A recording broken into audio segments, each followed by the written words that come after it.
Benvenuti viaggiatori, io sono Flor de Lis e vi accompagnerò nel mondo delle fate, il mondo dove l'immaginazione diventa realtà.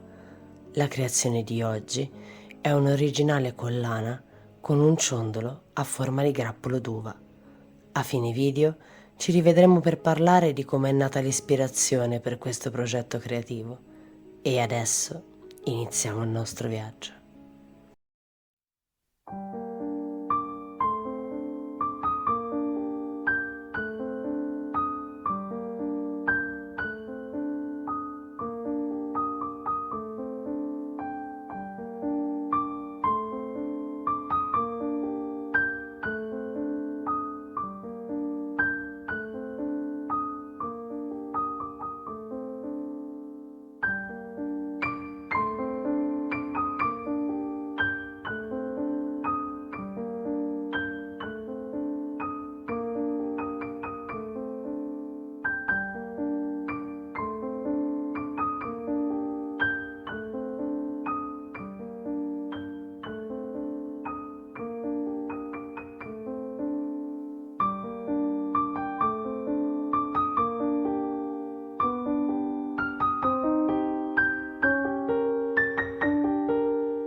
Ed eccoci giunti alla fine del nostro viaggio di oggi.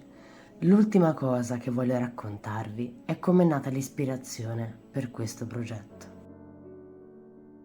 Per l'ispirazione della creazione di questa collana dobbiamo fare riferimento a 2 video che ho realizzato e che sicuramente ricorderete.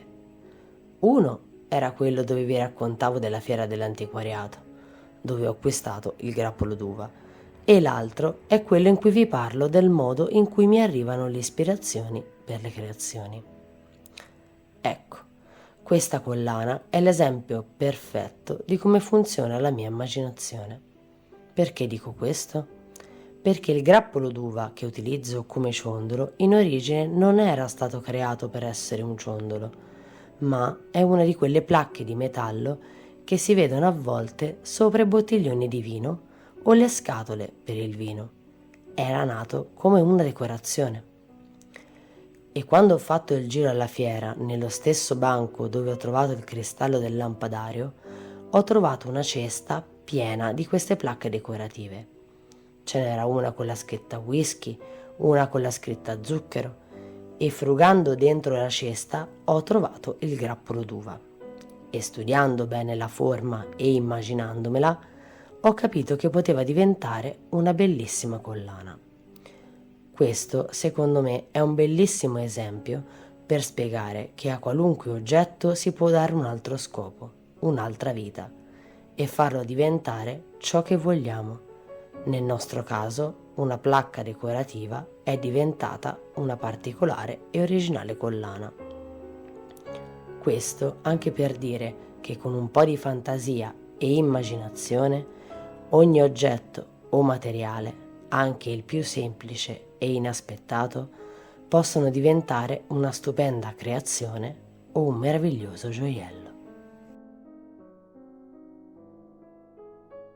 Spero che questo viaggio nella creatività vi sia piaciuto. Vi aspetto nel prossimo video e se volete continuare a viaggiare insieme a me in questo fantastico mondo, non perdetevi gli altri video e iscrivetevi al canale se non lo avete ancora fatto. E se volete contattarmi per delle informazioni o anche semplicemente chiacchierare con me, vi lascio tutti i link in descrizione. Ci vediamo nel prossimo viaggio.